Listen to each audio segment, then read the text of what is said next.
I'm Dan, and this is 10,000 Hours of Indie, a podcast exploring new music and delving deeper into what goes on in the background of the independent music industry. I'm a musician and passionate music lover, and I wanted to delve deeper into new music in the independent scene around the world.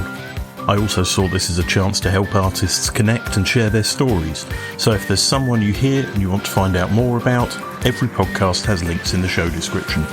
Get involved, help this community grow, follow on the 10,000 Hours of Indie socials, you can find all the links in the show description. And also feel free to email me about anything music related, 10,000indie@gmail.com. I'm open to any ideas and love listening to your promos.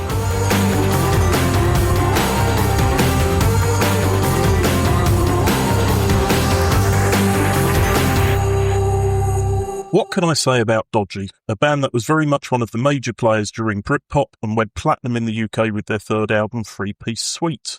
There have been a few lineup changes through the years, but Dodgy is still with us and are just about to release their seventh album, Hello Beautiful, due on the 1st of May. I'm speaking with Matthew. Hi. Hello, Daniel. Welcome to the podcast. Thank you very much indeed. I'd like to say, first of all, I'm very envious of your beard. It's a fantastic Father Christmas beard you've been growing. It's good. I do get, certainly around Christmas time, I do get, well, should you be on a sleigh, mate? All that kind of stuff. And it's all very funny. But no, I fully recommend a beard to any man out there if you can grow one, because it's male makeup, essentially. Because if you're a bit, a bit on the chubby side, which I've been told I am, wouldn't agree with that, of course, then it's like makeup. It sort of makes your face look a bit slimmer and a bit longer. So fully recommend a beard. So how are you and the band doing? We're doing great. Yeah, we've got a tiny little bit of a break on at the moment, but we were very, very busy the last couple of years, really. Well, the last year, very much so, because we were recording a new album. And there was quite a bit of writing going on before that with me and Nigel. Because Nigel's just, he's incredible. He still is an incredible talent. He just plucks these melodies out of the sky. But he's one of these guys that's he's not the best. His ability to finish things doesn't match his ability to start things. Let's put it that way, in a diplomatic way. He's a phenomenal creative, and he's got all these ideas. But he wants to just move on to the next one. He sometimes does finish them, yeah, great. And therefore we don't have a lot to do to finish it. But my job is kind of to go up to his studio to help him realise and to finish. And that's what we were doing for a good year before the other boys got involved. Just so we had a bit of a short list of songs and ideas and themes and lyrics. And because there was no record company breathing down our neck saying we need another album now or this, it was purely our own time clock that we were following. And it's great, and now it's coming out. It's finally coming out in May. And because we gave it time, it sounds amazing. It's the best thing we've ever done. Fantastic. I look forward to hearing it. At the moment, I've only heard the two singles. The Hello Beautiful and It's Not the End. They are a good representation of the album, just the mood, the depth, but there's some other corkers on there, real crackers on there, yeah. You seem to have released two singles that are from sort of both ends of the spectrum. You've got the quite upbeat song and you've got the slightly melancholy song as well. Yes, It's Not the End is it's a bit of a departure for us, just because of the mood of it. It's it really has its own propulsion, and it's really interesting to do a song like that. Nigel had the bare bones of it in the studio. We hadn't really heard it. I hadn't really heard it until he got to the studio, so it was a relatively new one. And it developed in the studio, and I've said that it's almost as if the song was guiding us where to go. It was kind of saying it's this way, and we worked collaboratively as a band, and just everyone adding bits, and it's a lovely process. You've got Nigel as sort of the captain, as it were, saying, "Well, this is the song, and this is how I heard it," and then we'll all try different things, and then ultimately it's like, "Well, yeah, Nigel, what do you think?" He goes, "Well, I prefer that bit," or So it's a great collaborative effort. And it's come out just incredible. We can't quite believe that we've done it. It's a wonderful thing, and it still is a wonderful thing that you can still do creative things, and we can still work together and do this this thing called music, We would come back to the album. Stephen Thomas Erlewine described Dodgy as clowns of Britpop playing infectious, goofy punk, which alternately sounded like early Who and the Stone Roses. Possibly the best backhanded compliment I've ever heard. Stephen Erlewine, where's he now? Yeah, I mean, that's the thing. I mean, the clowns of Britpop and all that. I think we've never really taken ourselves too seriously. We're not very good at that. And, you look back upon the Britpop period, which we were involved in. We've never claimed to be Britpop, but we were certainly happy to surf that wave. But you've got to have some pretense. I think within all music, within any eras of music, you've got to have a certain amount of pretense.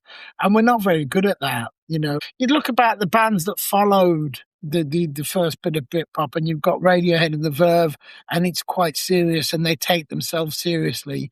Radiohead, certainly. And we weren't very good at that. We were very good at sort of taking the piss. And it came out of the whole hedonistic E thing in the late 80s, early 90s, which we were thoroughly enjoying. And the ego got destroyed in that period. There wasn't a great deal of ego. That's what hallucinogenics and ecstasy does. It does get rid of the ego, but the ego crept back, as it always will do in music. But yeah, it's been a thing for us, really, that perhaps if we did take ourselves a bit more seriously, then other people would have taken us more seriously. But I don't know, I think within the band we'd have just said, "Oh, what are you doing, you wanker?" And would have taken the piss out of each other. So, yeah, it's ultimately it's down to the music, and we stand by that, absolutely. Well, there hasn't really been any music that we've released where we're not happy with it. We're happy with pretty much everything we've released, over the years. Well, it's been 36 years since the band originally formed. You've had highs and lows, probably everything in between. Why are Dodgy still here when so many of your peers aren't? We get on still. We get on. And we enjoy playing live. We enjoy getting together. If we've got a gig coming up in a couple of weeks, it gets exciting, and, the chatter on WhatsApp, it starts to get a bit funny and the jokes start flying.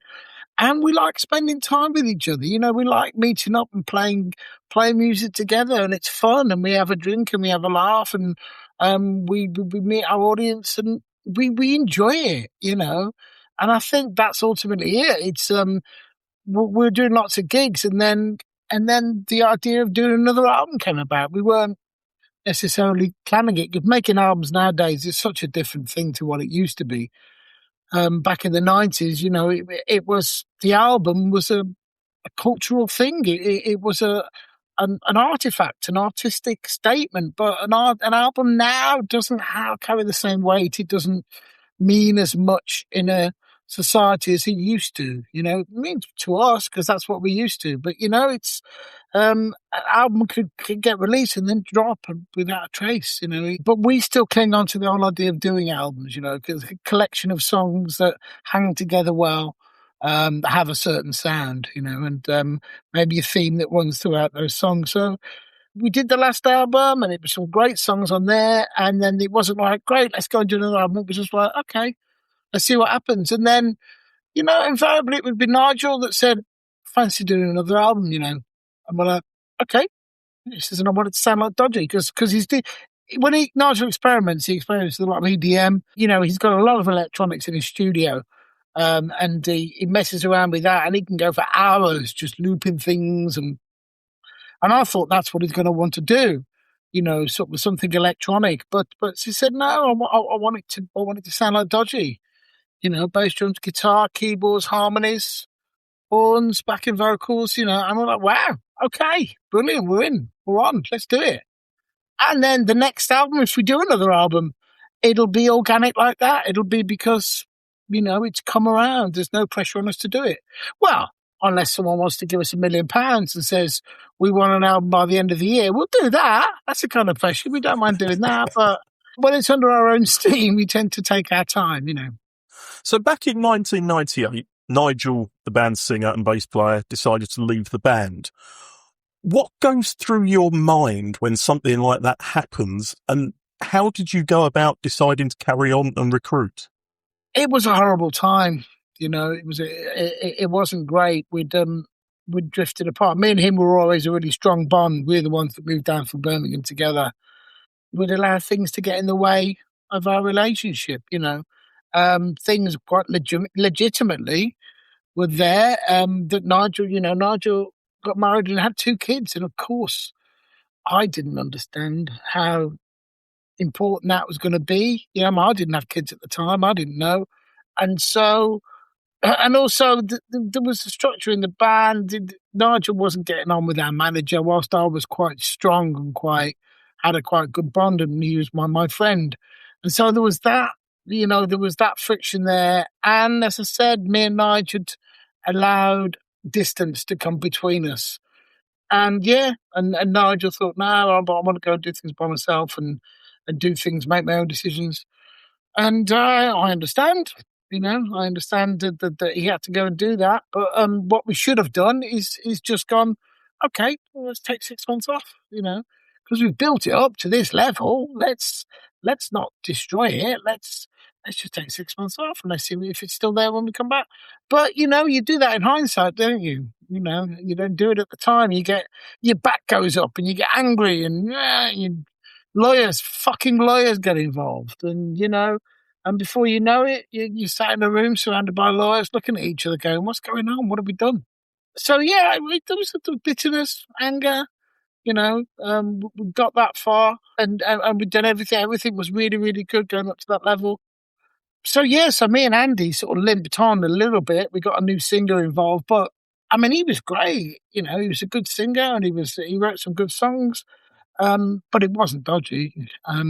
The only reason why we continued to call ourselves Dodgy is because it meant we could carry on getting gigs and good gigs and festival appearances and stuff. We called ourselves something different, then we'd be back down a few rungs and stuff, which isn't necessarily true. We could have called ourselves something different and then featuring the guys from Dodgy. But, you make mistakes, don't you?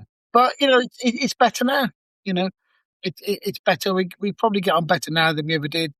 Do you think there was an element maybe that you felt you'd achieved everything you needed to at that stage? So maybe you'd got what you had set out to do with the band? No, not at all. Because ironically, we signed to A&M Records initially because they had such a very good presence in America, and a lot of people were talking to saying, oh, the Americans are going to love you, because you've got that Who element to your music and all that kind of stuff. It's rocky as well, harmonies and all that. You've got the West Coast stuff going on. But our records never got released over in America. Politically, the reason why the third album is because the Gin Blossoms, that's it.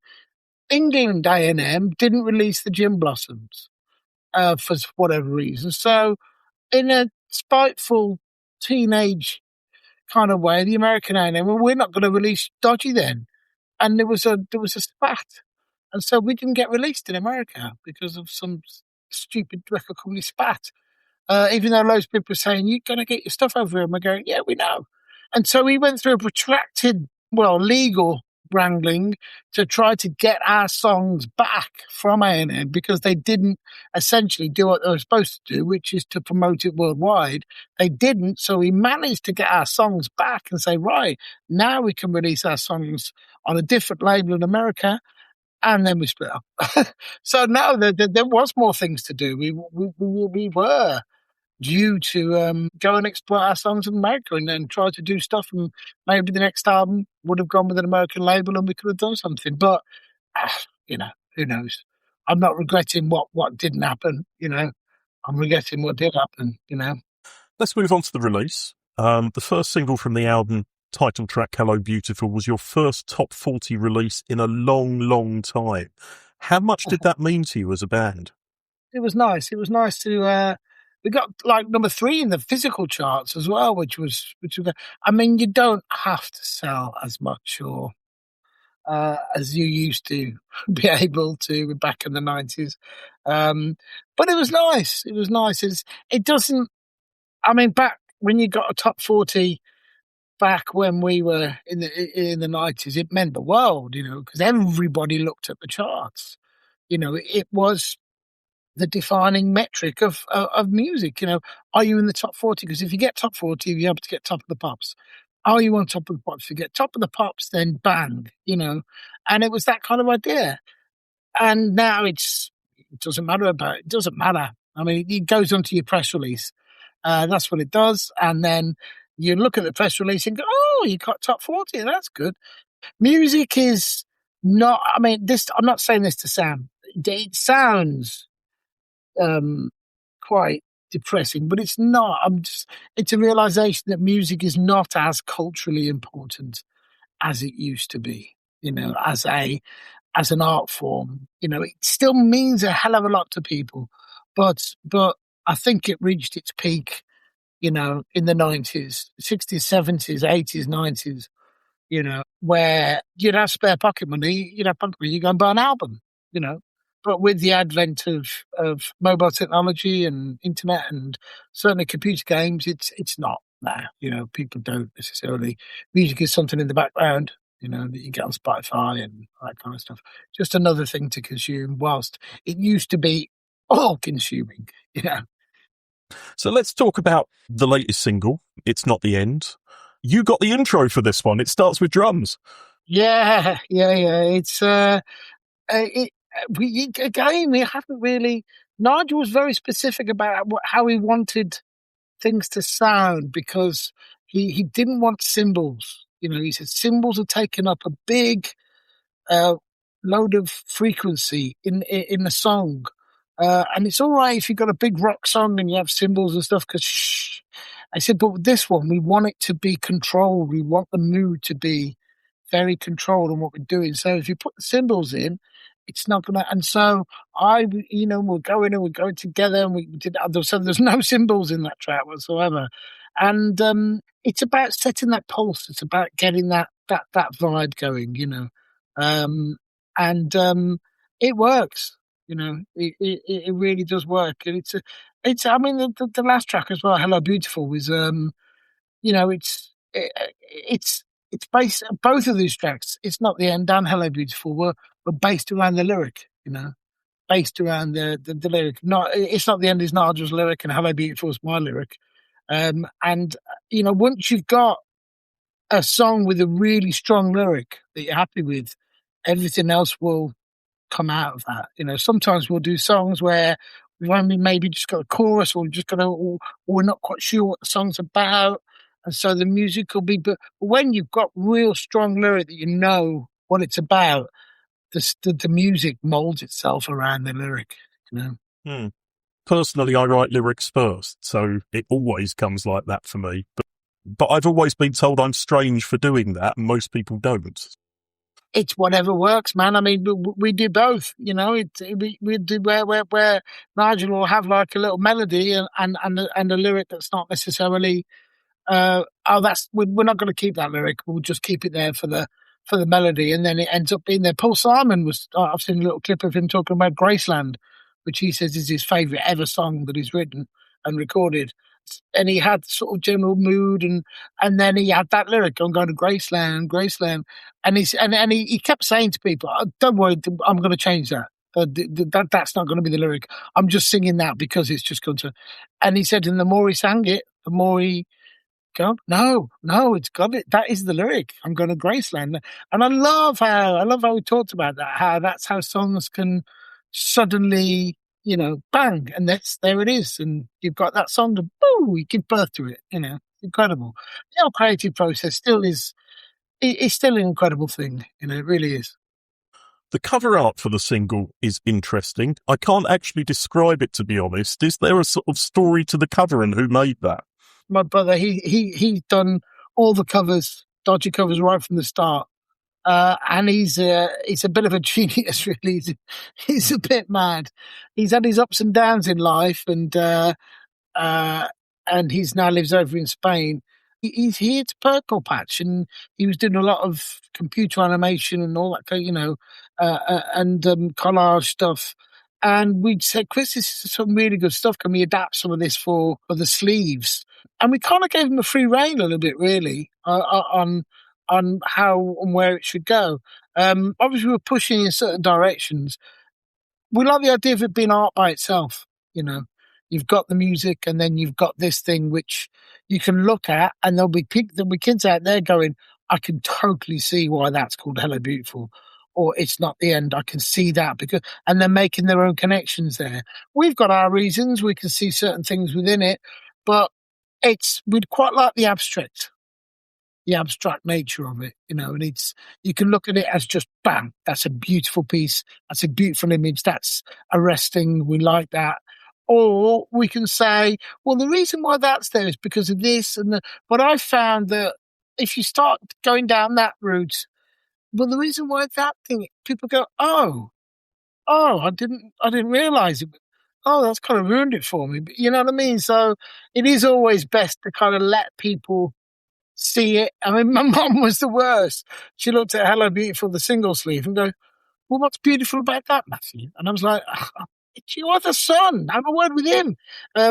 You know, and I said, Mum, it's an interesting image. Is it? Well, I'm one of the worst critics. So May the 1st will see the release of the band's new album, Hello Beautiful. How would you compare your level of excitement for this release compared to the 24th of May 1993 when the Dodgy album was released? Oh, you still get that thing of, you know, you want it to do well, like it's a child, and you want them to do well in life. You want them to go off and do well. But, you know, I can't compare myself. I can't remember, to tell you the truth. I just remember being full of just stupid confidence, and the future was endless for me for when I was 22, 23 years old. You know, and times were so different. What's great is I still have that excitement about the creative process, still have the excitement about, I want people to listen to it, and I want people for it to mean something to them. You know, we've had some lovely, lovely words written about Hello Beautiful, the song, and It's Not the End as well. So I did a merch market. Tim Burgess from the Charlatans, he's developed this thing called a merch market where, because he was a bit upset that you play a venue and you've got to pay up to 25% of your merch taken to the venue, you know, which is a bit much, really, because you can swallow some of that, but some of that has to go to the fans. And, you know, you're selling T-shirts, some people selling T-shirts for 35, 40 quid, and it's a lot of money, you know. So he set this thing up where nobody takes any commission, and a lot of bands can get their merchandise, as well as record vinyl sellers, all in the same hall. There'll be a few appearances and a few interviews and stuff. It's a nice idea. And we went down to the one in London and we set up a store, me and my son. And the thing that was selling loads were our handwritten lyrics. With people love those. Grassman, which is one I wrote, and Nigel had one, If You're Thinking of Me, that was very popular, and Still Out for the Summer, which Nigel wrote. But I did one of Hello Beautiful, which is the first thing from this album, and I'd written that out. And this chap and his missus came up, and he was talking. He was more of a fan than she was, and he was talking, I'd seen you in Brighton, this, and she was smiling, and she sort of looked down. She goes, "Oh, what's this?" And I said, "Oh, it's the lyrics to our single, Hello Beautiful. It's just come out." And she read it and burst out crying. And I was like, "Oh God, are you okay?" And she goes, "Yeah." And she goes, "It's beautiful." And so I gave her a single. I said, "Look, you can take a single." And she goes, "I should buy it, I guess." I said, "Yes, you should. Give me £32, please." No, and I went, and that was amazing. That was amazing that it moved someone. I mean, that was just the lyrics, you know. So we can still do that, you know. We can still move people, and that never changes, you know. Feeling to be able to do that never changes. Whether it's a song on our first album or a song on this album, if we can move people, you know, and people turn around and say, "God, that's an amazing song," that feeling never changes. That's incredible, you know. You mentioned Grassman, that's my favourite song. Oh, bless you, man. Yeah. It's very sort of reminiscent of Led Zeppelin for me, that song. But Andy was very much, he came from that stoner rock, Led Zeppelin, Genesis, Pink Floyd, Jimi Hendrix. He was very much that kind of guitarist when he first joined the band. The big guitar solo, and he didn't want to do that. We had to force him to do a 16-bar guitar solo. He didn't want to do it. We actually wrote it before our first album. But Ian Brody, who produced our first album, said, "No, you're not ready to do this song. It's not going to fit on the album, certainly the way you play it." So, and then by our second album, we had a different producer, Hugh Jones, and he said, "Right, let's give it a go, because you're going to have a certain attitude when you play this, and you have to have grace and allow the silence to dictate the song as well." And we did it, and it was took a hell of a lot of recording and editing and all that kind of stuff. But yeah, we got there, and it's a lot of people's favourite, you know. Yeah, I kind of agree with Ian Brody. I don't think it would have fitted on the first album. No, he was absolutely right. Yeah, absolutely. Yeah. Older, wiser, etc. have been comments made about the new material. To be fair, I would like to say I wrote that about Stand Upright in a Cool Place on my blog years ago, which you actually responded to the day I put it out, saying thanks for the review, which meant a lot to me back then because it was only the second review I'd done. Tell us a little more about the themes of the album and the sort of writing process. Stand Up was actually 14 years ago this week. Well, Hello Beautiful, the song. I taught kids with emotional behavioural difficulties for about 8-9 years in a school, and just about this whole thing that a lot of these kids have is shame and guilt. And you can be guilty, you can feel guilty about something, but shame is a whole different thing altogether. And you know, you can never get rid of that stain of shame that people have for no reason whatsoever, and you can keep telling them it's not their fault. But they feel worthless. A lot of these people. It was a song. It was a pain to these to just to someone who, you know, to say, look, there's going to be brighter times ahead. You know, it's not your fault. And it was originally called Scars because I cut my arm when I was a kid, when I was like 11 years old, and I got a scar here. But when I was a kid, it went from there to there because my arm was small. And I wrote down, I was looking at one again, it's interesting, the scars don't grow, you know. Your arm will grow, but scars don't grow. And I wrote it down, and we were up with Nigel, and he had this melody, and he said, "Look, I need some lyrics." And so straight away I was like, "Scars don't grow." And then it came out of this idea that, you know, that you can put trauma behind you, you know, and you can move on. And that became a really important song that things started coming off that.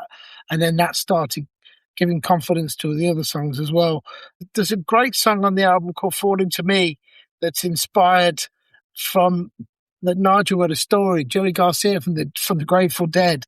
They were trying to get him off drugs, and somehow somebody smuggled some acid into him, and he had his last trip or whatever, and he tripped, and he was a field. It was a meadow, and people were falling into him. And Nigel just had this beautiful image of people falling in. And then me and Nigel took that lyric on to be about nature itself, and about nature itself trying to tell people what's going on, where we are, you know, and falling into you as nature. And is it too late now for anything to happen? Because we've screwed things up completely, you know, with the world and with the environment. You know, is it too late? And it's there's other things in there as well where we've tried to put. There's a great song on there that Nigel wrote. Well, I helped him finish it. It's very kind of nostalgic. It's called Summer Forever. And it sounds like Dodgy. It sounds like, it's almost as if you go, AI, write me a Dodgy song. And it sounds like a Dodgy song, you know, and the lyric is about remembering when times were good, and you know, and looking back, and it's hard not to go, things were better back then. but it finishes with a refrain of "Let the future shine." It's all very good doing that, but you've got to you've got to move forward. You've got to look forward. It's got feelings of reflection, some bits of regret, you remembering certain times, people that you were with, but ultimately, there is a sense of looking back. But you've got to be able to look back to be able to move forward. You've got to be able to accept that, yeah, that was amazing. We've had some lovely times, and that was great. But what do? Do you just keep looking back? You've got to look forward. You've got to let the future shine. So there's a lot of themes like that going on. So this album will be your first release on Flip Flop Records. How did signing with them come about? Well, we haven't actually signed with them. It's all kind of very verbal, handshake kind of stuff. It's quite a nice cyclical thing. It's Nick Bryan who he was the engineer, the 17-year-old tape operative, when we started recording Homegrown in 1993, 94 with Ian Brodie at Rockfield. And he was our tape op there. God, I vaguely remember it. But he was a young kid. And then we went off and went off to record with Hugh Jones and whatnot.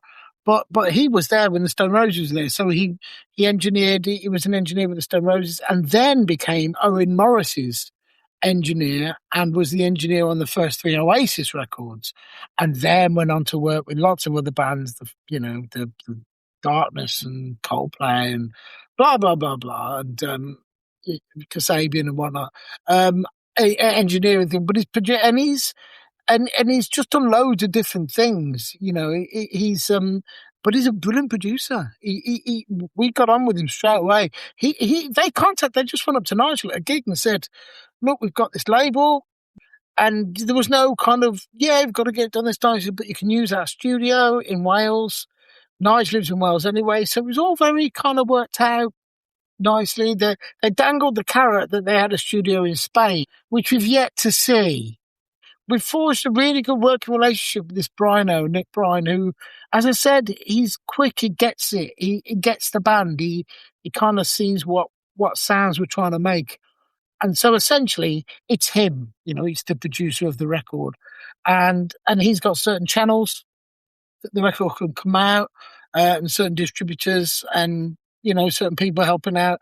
It's very, very kitchen table, It's not like they've got their own offices and receptionists and stuff. It's very much, we're all helping out. We're all kind of trying to make this thing work. But I guess that's kind of the only way that we can do it right now, Looking at your upcoming shows, you've got a lot of plans for the year. You've got an 11-show tour for the album through April and May. You've got a 5-date 3-piece suite anniversary tour in September, October, and a show in December at the Viaduct Theatre, which looks really interesting, with Chris Helm, who was the frontman of Seahorses. Yeah. We know Chris. He's a real good friend of ours. Yeah. It's still quite tough out there, because still the industry is getting its shoes on after lockdown. It's people are being fast off the block trying to get a festival going, and then a lot of festivals were being cancelled last year, because people hadn't done it properly. Everybody's out there touring. Everybody, and there's a kind of a 90s vibe going on at the moment, and so there's a lot of bands reforming. Some I really like the idea of. Gene, I love Gene, and they're getting back together.